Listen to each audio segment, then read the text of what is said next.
Good evening, I'm Shane Jones, leading the news at 7. In an effort to protect local farmers and reduce the island's food import bill, government is going to restrict the importation of some vegetables.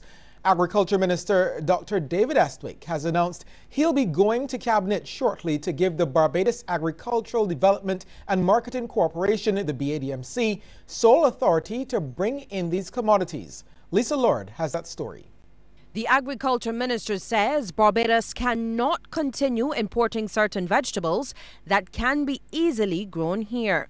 He says a cabinet paper has already been completed, and once approved, the BADMC will only import the vegetables listed if the local market cannot supply them. The items that we'll be asking cabinet to bring onto the BADMC are lettuce, carrots, tomatoes, onions are already there, sweet peppers, pumpkins and squash. There's no reason we should be importing pumpkins and squash. Sweet potatoes, foolishness, we could grow them here. And we're going with yams, melons, mushrooms, and kale.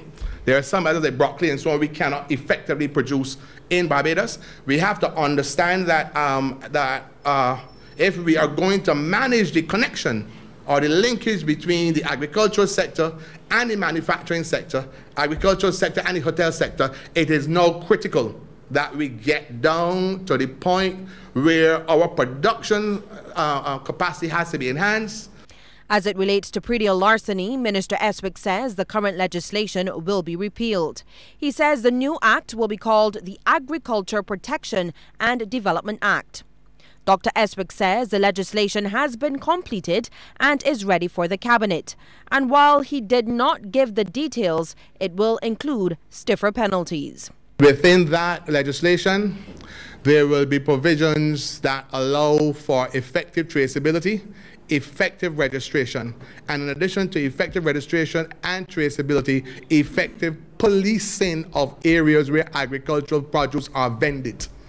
And if you're outside the network, well then you're outside the network, you're outside the law. And so the objective is to bring people within the ambit of production and marketing and make sure that within that framework there's a policing system for as long as you're selling anything at all in Barbados to anybody. Minister Estwick was speaking during the launch of an integrated knowledge management system. The project, with the assistance of the European Union, is to enhance the ministry's delivery of service to its key stakeholders. The aim is to transform the agricultural and fisheries industries into more modern and efficiently driven sectors through the effective dissemination of information. Lisa Lord, CBC News. The Barbados Water Authority is owed close to $49 million from customers who have unpaid bills. On top of this, there is also a big issue of water piracy with scores of illegal connections across the island. But what is of even greater concern to Dr. Estwick is the amount of water being lost due to the old mains in the system. According to him, the most recent study suggests that up to 60% of the water pumped is actually lost in the aging main system. I know that when the non-revenue water project was being done, and the Department of Non-Revenue Water was being established, we had a pilot project done in Barbados, and it was done by Water Management Caribbean, and Water Management Caribbean confirmed that we were losing between 50 and 60% of the water pumped into the mains back down into the ground. So, and the challenge that you have is that if you go into an old main system, and the old main system, let's say, is 15 miles long. If you only have money to change 5 or 10 miles, you burst the other old mains down the line because they can't now take the sudden increase in pressure and so on and so on. Barbadians can expect to benefit from a new Barbados Light and Power Company Limited renewable energy thrust. The 100-100 Vision by 2045 plan will involve significant modifications and adjustments to the national grid. Managing Director Roger Blackman sees collaboration with government and agencies like the Barbados Renewable Energy Association as essential in this regard. And with a thrust towards 100% renewable energy, he says efforts must be made to establish a cost-effective method of storage. We're actively working towards deploying battery storage on the grid and in homes over the coming months, I would say, and years. And as Light and Power phases out its use of fossil fuels over the next couple of decades, so too will other major consumers of fuel. The transportation sector will also eventually have to make the switch to electricity to improve the island's environment and reduce the drain on our foreign reserves. Darrell Jordan Secondary and St. Mark's Primary walked away with the top prizes in the Science Expo at the recently held BMEX. The students and participants were justly rewarded during a prize-giving ceremony at the Barbados Light and Power. The BLNP, in partnership with the Media Resource Department, hosted the Electricity and Renewable Energy Science Exposition. We get more from Kishmar Sinjus. If the science exhibits at the recently held BMEX Expo are used as a gauge, the future of science and technology locally is in good hands. Among the exhibits, solar, wind and hydroelectricity gadgets and gizmos. Acting Assistant Chief Media Resource Officer Berkeley Lowe summed up the exhibits in one word: fantastic. These projects were assigned to students to give them a great opportunity to learn about science outside of school books and prescription homework. Science encourages us to ask questions about the world that we live in. Questions like, what do you think Isaac Newton was thinking when he invented the light bulb? Or when Alexander invented the Alexander Graham Bell, what question was he asking when he invented the telephone? The winners in the primary category: third place, Charles F. Broom; second, Eagles Academy; and the winner, St. Mark's Primary. In the secondary schools category, it was all about Darrell Jordan. The St. Lucie School walked away with the first and second place prizes. Lord School had to settle for third. Managing Director of the Barbados Light and Power Company, Roger Blackman, says that company is pleased to award innovation and creativity in Barbadian youth. He says the BLNP is partnering with the Ministry of Education to ensure that the next generation is inspired to help reach the goal of 100% renewable energy by the year 2045. The work being done in the schools is innovative, creative, and aligns with Light and Power's own 100-100 vision for 100% renewable energy and 100% electrification of Barbados by 2045. Reducing our dependence on imported oil with renewable energy will improve the economy, generate local jobs, stabilize energy costs, improve public health and environmental quality, and help to create a more reliable and resilient energy system. At Light and Power, we firmly believe that by deliberately pursuing our 100-100 vision, we're not only being good corporate citizens, but that we will create a legacy of sustainability based on innovative thinking. Parliamentary Secretary in the Ministry of Education, Science, Technology and Innovation, Senator Harry Husbands, reminded students that science and mathematics are important subjects to pursue. The majority of jobs, in terms of number and in terms of pay and compensation, jobs that are easily available and that are well paid, all have to do with science, all have to do with mathematics. Boscobel Primary, with its innovative vacuum cleaner, was a double winner, copying the Innovation and Permanent Secretary Special Awards. Congratulations. Kishmar Senjis, CBC News. Employers' complaints about unprepared young people entering the workforce are being addressed. This much was evident as hundreds turned up to a career showcase which falls under the Strengthening Human and Social Development Project. Sharika Griffith reports. The 3W stand at Kensington Oval was a hive of activity, but there was no action on the field. Young people between the ages of 16 and 30 took advantage of the career counseling and training in subjects like QuickBooks and financial management on offer. Many also took time to register with the National Employment Bureau, and project coordinator Maureen Pollard says a few will be offered summer jobs in government. There are some summer internships available, and therefore they'll be identifying persons for those summer jobs within the public sector. But the other longer term jobs will be done after today when they come back to the National Employment Bureau.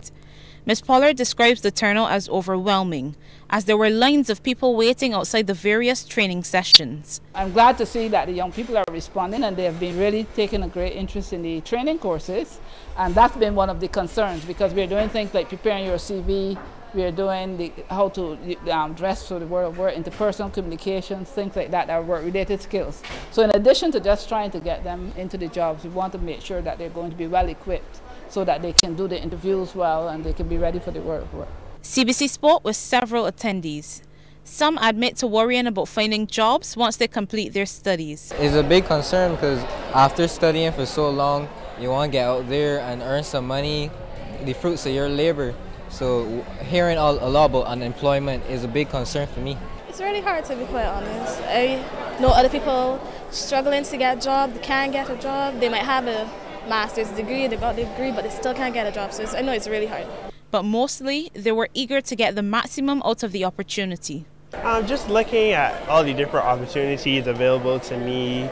I'm thinking about teaching, but I also want to see where else I could go with science in Barbados. Well, first I was looking to see what, in terms of studying, what institutions were here that I could go into, because I'm interested in law, and also to get some work experience before I go into the world of work after I finish school. Basically, more information, because I'm not really haven't really been the person to go out and actually find out stuff. So this is my chance here now to actually take in all the information I could, and that's what I'm trying to do. I came down here to see what's going on and hopefully find out information about jobs and stuff that I could work for in the summer. There were also a few parents present. Well, I actually heard about it yesterday, so I thought it was a great opportunity. You know, something possibly, you never might find a summer job or something for her to do as she finish school. I just brought her here to see what is available out there, because you might have your certificates and everything, but you still need a skill and a career or whatnot to get ahead. So we're just looking around to see what is available, what information we could get to plan for our future. The event falls under Component 2 of the Strengthening Human and Social Development in Barbados project, which is being executed by the Ministry of Social Care, Constituency Empowerment and Community Development. Sharika Griffith, CBC News. It's not a real gun. That's the response of Public Relations Officer Acting Inspector Roland Cobbler to this photograph. Posted on Facebook, it shows a boy in school uniform posing for the camera with what appears to be a gun. The post drew harsh comments from several people, including the person who posted the photo. That person said they were the parent of 2 children at the school and was worried about their safety. Acting Inspector Cobbler says the photograph was drawn to police attention, who investigated and determined the gun was not real. He tells CBC News 2 12-year-old boys, one of whom is pictured holding the object, used Legos to make the shape of a gun. He says they then used a computer app, made a photograph of a real gun, laid it over their toy. The acting inspector says both boys were interviewed and have since been enrolled in the police intervention program. He explains that part of the program includes counseling to help the boys understand the consequences of their actions. All right, we'll take a short break here and come back with more news.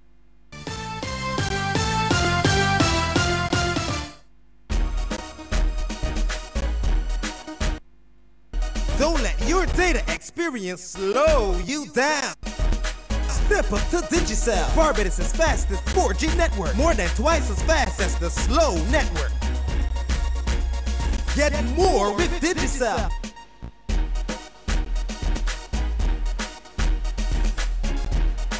Digicel, the fastest 4G network in Barbados. Dial *153# to sign up to Digicel today.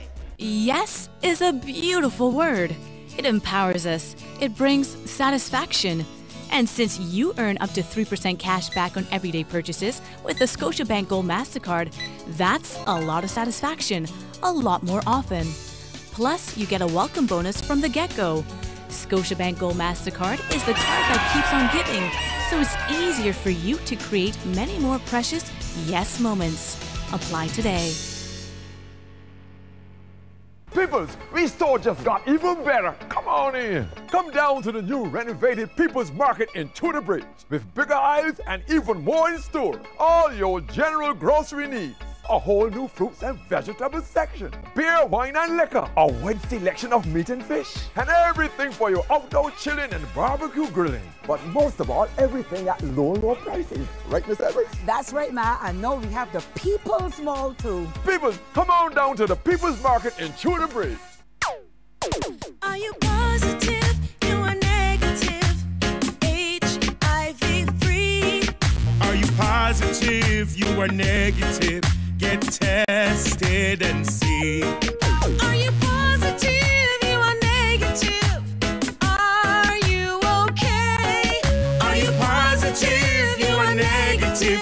Get tested today. Live Up, the Caribbean Media Alliance, in association with Scotiabank, PANCAP, and local ministries and departments of health, are for the 10th anniversary of Regional Testing Day, providing free HIV testing and counseling. Visit us online at iliveup.info for a schedule and full list of testing sites. Shouldn't you know your status? Live up for those you love, protect, and respect. Come on, get tested. Are you positive? You are negative. Live up today.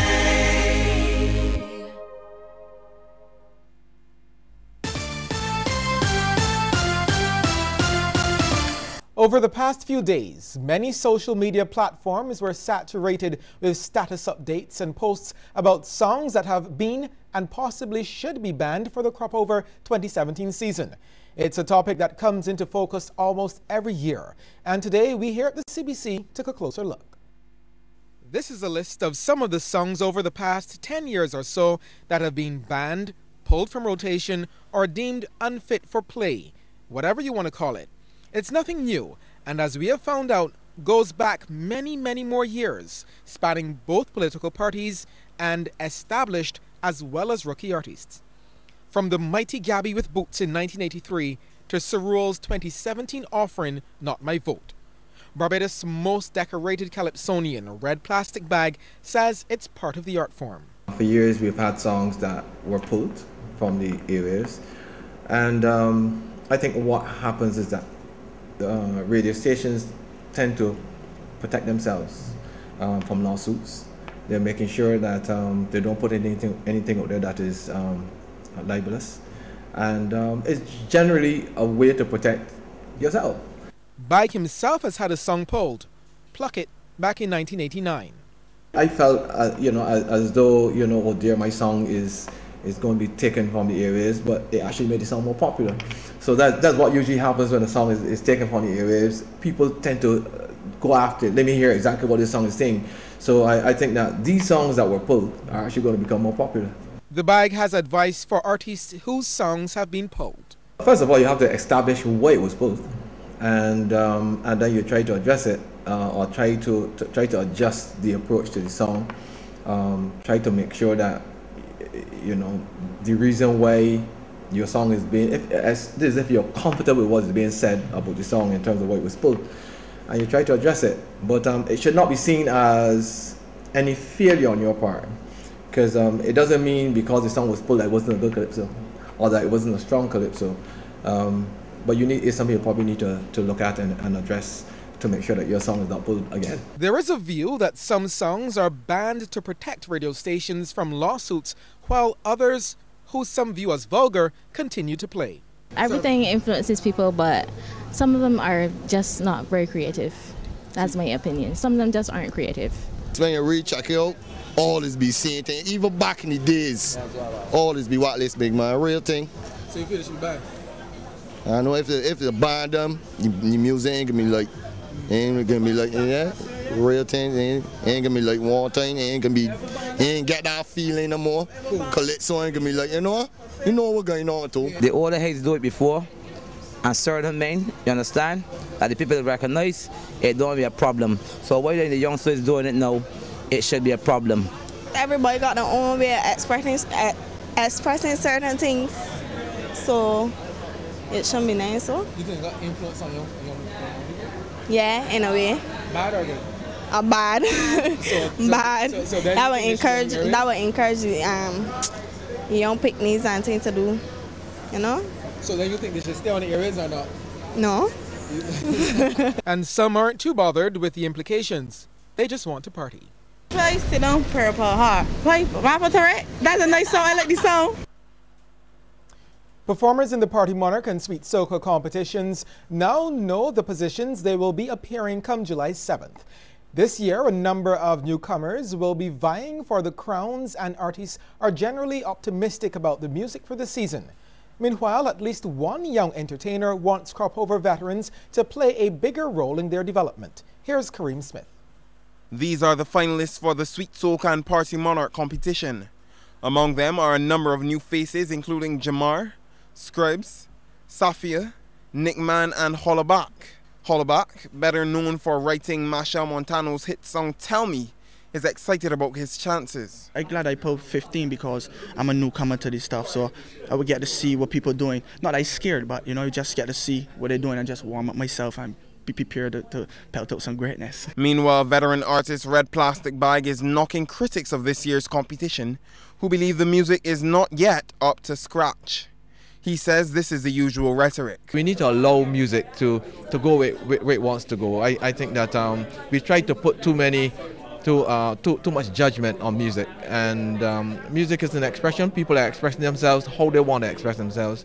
So I think that we should just set it free and let it go. Meanwhile, newcomer Hollaback is disappointed with what he calls a lack of assistance from veteran calypso and soca artists. This to the older folks on there like that, but we look up to you all and we see you all as people that done it.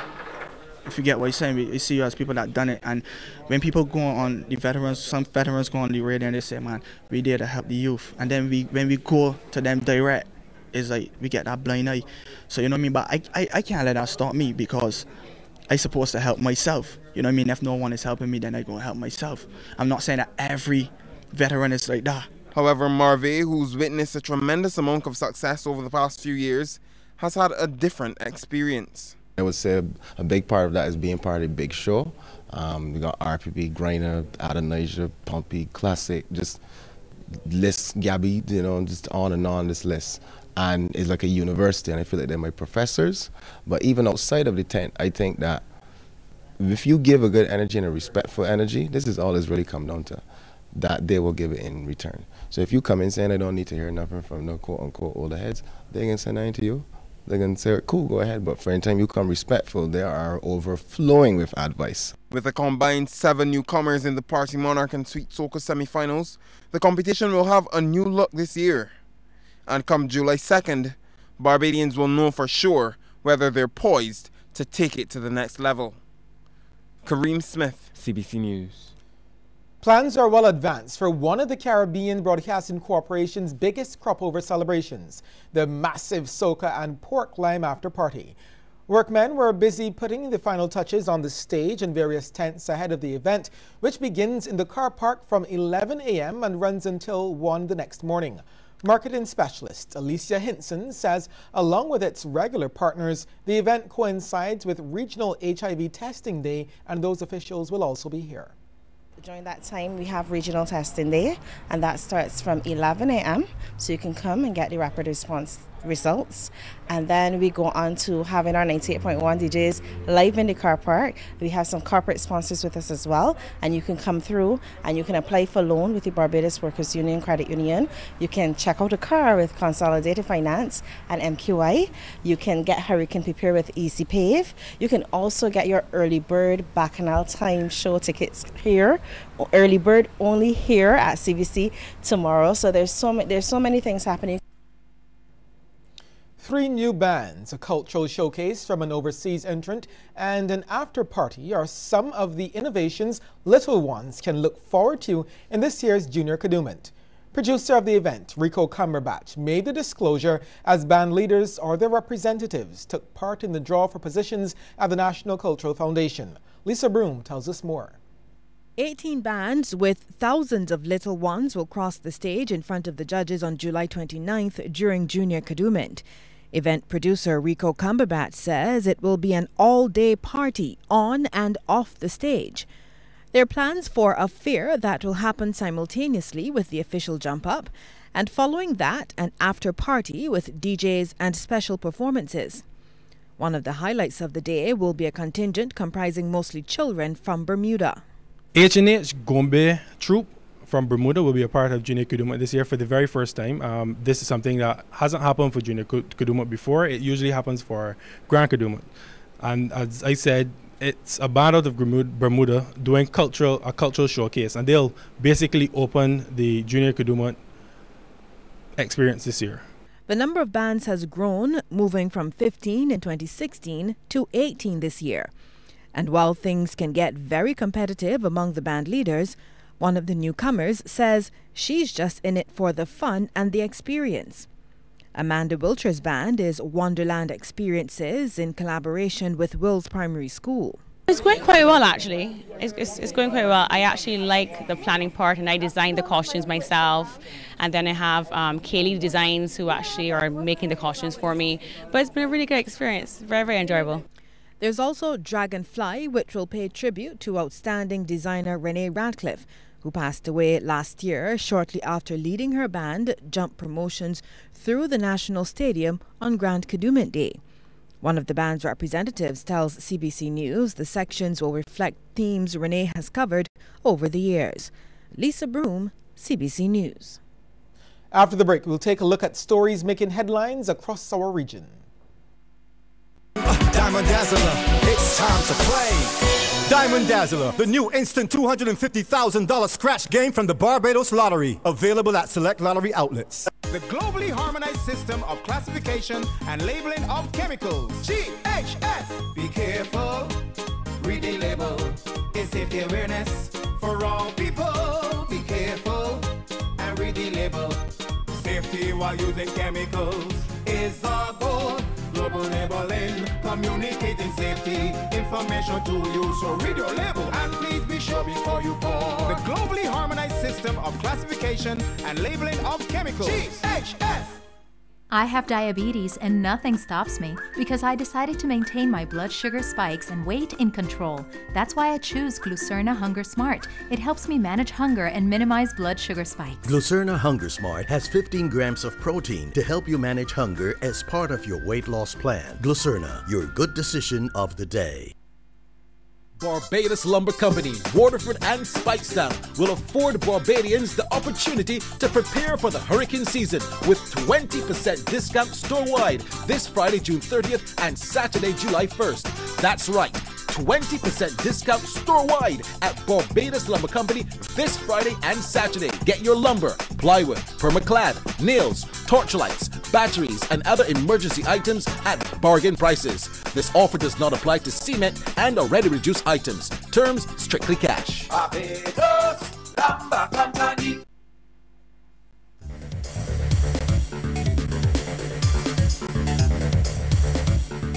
Jamaica has secured a $9 billion Jamaican dollar loan from the World Bank. Finance Minister Audley Shaw says the funds are earmarked to help improve the country's competitiveness and spur growth. A similar loan was granted in 2015. The World Bank Board earlier this month, on the 8th of June, approved the second Competitiveness and Fiscal Management Programmatic Development Policy loan for Jamaica in the sum of $70 million United States dollars. This loan is to assist the government's efforts to achieve higher levels of economic growth through the continued implementation of various initiatives targeted at improving the investment climate, improving competitiveness, fiscal consolidation, and public financial management in Jamaica. Yesterday, Jamaica's House of Representatives passed the controversial Special Zones of Operations Bill. The legislation is a major policy move by Prime Minister Andrew Holness to tackle the escalating crime rate. The bill allows the Prime Minister to declare a volatile area a zone for special operations, giving security forces the power to search places, vehicles, or persons within specific areas without a warrant. Some concerns were highlighted by opposition leader Dr. Peter Phillips in an address at a recent meeting of the party's National Executive Council. He described the zones as oppressive, adding that it will only widen the gap between police and citizens. A former police prosecutor in Trinidad and Tobago has been jailed for 17 years with hard labor. This after he was found guilty of raping a then 17-year-old girl who had gone to the police station to make a report about 16 years ago. Justice Althea Alexis Windsor cited aggravating factors in the case against Harry Ramlochan. These included that the accused was a person of trust, being a police prosecutor and acting sergeant, and the level of vulnerability as the girl and her mother had gone to make a report about domestic violence. The judge said she considered the convict's age and child's age at the time of the attack and the fact that it was her first sexual encounter. Jurors took 90 minutes to find Ramlochan guilty after the month-long trial. He was 50 years old at the time of the crime. A peek into the world of sports is just ahead, but before we get there, here's a tip from Cooperators General Insurance.